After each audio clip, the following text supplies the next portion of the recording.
Shalom saudaraku dalam Tuhan. Salah satu senjata para mualaf untuk meyakinkan para pendengar mereka bahwa apa yang mereka katakan itu benar adalah dengan berkata bahwa mereka berasal dari keluarga aktivis gereja. Dan itulah yang disampaikan oleh seorang mualaf ya di video berikut ini.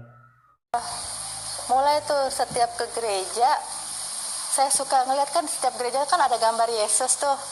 Yesus lagi menggembalakan domba, terus Yesus lagi pegang usap kepala anak kecil, terus Yesus lagi mangku-mangku anak-anak gitu. Saya suka mandangin dalam gereja. Yesus tidak beranak dan tidak ada beranak. Itu benar-benar berkecamuk dalam hati saya. Terus di kepala saya, apa iya Tuhan itu tidak beranak dan tidak diperanakan, tapi Yesus itu kan anak Allah. Lalu Yesus itu siapa? Terus saya tanya, apa iya Yesus itu ada ibunya? Masa Tuhan Allah, maaf ya, bersetubuh dengan Bunda Maria, terus tapi kan suci, dia kan wanita suci, nggak ketemu sama, tidak bersentuhan dengan laki-laki, terus bagaimana gitu. Jadi itu tuh saya mulai tuh pengen cari tahu. Kadang-kadang kalau gereja sudah selesai, udah sepi tuh, saya lihatin foto Yesus itu, terus saya dengar azan, karena di belakang tuh kan ada musola, itu saya diam-diam masuk musola itu setelah kondisi sepi, gereja sepi, jangan sampai ada yang ngeliat saya, karena kan orang tua saya aktivis gereja.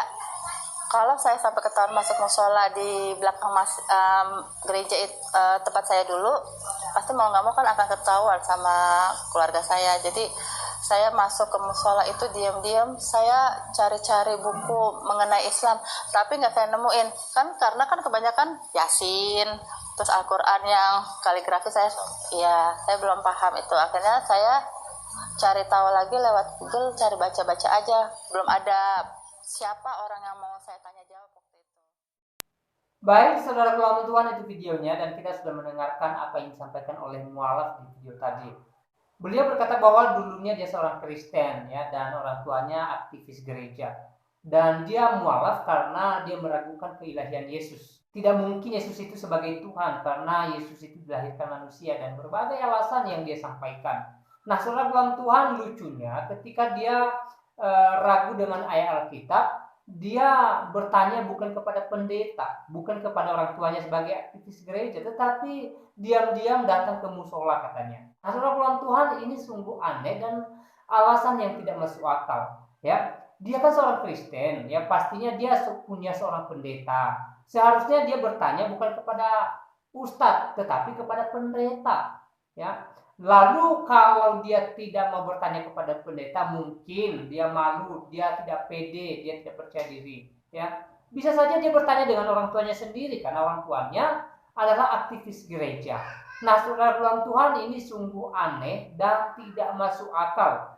Nah, saudara dalam Tuhan, inilah senjata yang sering digunakan oleh para mualaf. Mereka berkata bahwa mereka mantan pendeta, ada yang berkata bahwa dia sudah doktor, ya, ada yang berkata bahwa keluarganya pendeta, ada juga yang berkata bahwa keluarganya aktivis gereja seperti mualaf tadi, ya. Dan berbagai alasan mereka sampaikan ke publik supaya orang banyak atau supaya pendengar mereka ya percaya dengan apa yang mereka sampaikan, walaupun itu tidak bisa dikatakan sebagai suatu kebenaran. Nah, saudara dalam Tuhan, ya kita rindu para mualaf ini menyadari hal ini, bahwa apa yang mereka lakukan hari-hari ini tidak terpuji. Ya, kalau mualaf, kalau berpindah keyakinan silahkan, tidak yang memaksa, tapi jangan dengan kebohongan. Ya, jangan dengan berbohong, jujur saja kenapa kamu mualaf. Ya, kalau kamu mualaf mungkin karena kamu mencintai seseorang yang berbeda agama dengan kamu. Ya, itu kan tidak masalah. Itu haknya kamu gitu loh. Ya, jangan setelah mualaf lalu buat alasan kamu mualaf karena tidak percaya Yesus, ya, tidak percaya keilahian Tuhan, dan berbagai-bagai alasan yang tidak masuk akal. Itu kan tidak baik. Ya, sekali lagi buat mualaf ini ya bercermin dirilah, introspeksi diri, renungkan kembali apakah yang kamu katakan itu benar atau hanya akal-akalan doang, hanya alasan doang ya.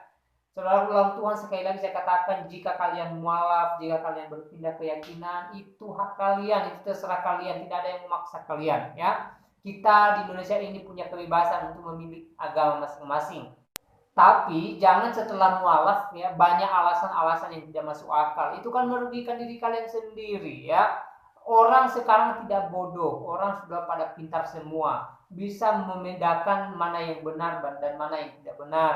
Bisa membedakan perkataan yang sesuai dan tidak sesuai ya. Jadi tak usah menggunakan kebohongan-kebohongan ya untuk meyakinkan pendengar kalian, alasan-alasan kalian kenapa kalian berpindah keyakinan. Tidak usah, jujur saja ya. Jujur itu lebih baik daripada berbohong ya, karena ketika kita jujur, disitulah kita dipuji oleh orang, dan kita juga pastinya dipuji oleh Yang Maha Kuasa. Dan ketika kita bohong, disitulah orang menilai kita bahwa perkataan kita ini tidak bisa dipercaya, apalagi Tuhan ya, apalagi Yang Maha Kuasa. Jadi sekali lagi buat para mualaf, silahkan berpindah keyakinan, tidak menjadi persoalan ya, tidak merugikan Kristen ya, tapi dengan kejujuran ya, bicaranya bicara jujur saja. Alasan kenapa lu mualaf, jujur saja ya, jangan menggunakan alasan-alasan yang tidak masuk akal.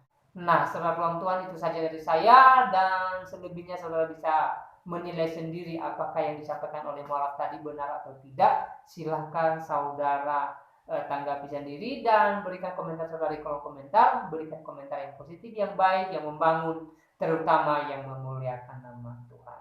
Tuhan Yesus memberkati kita semua. Shalom.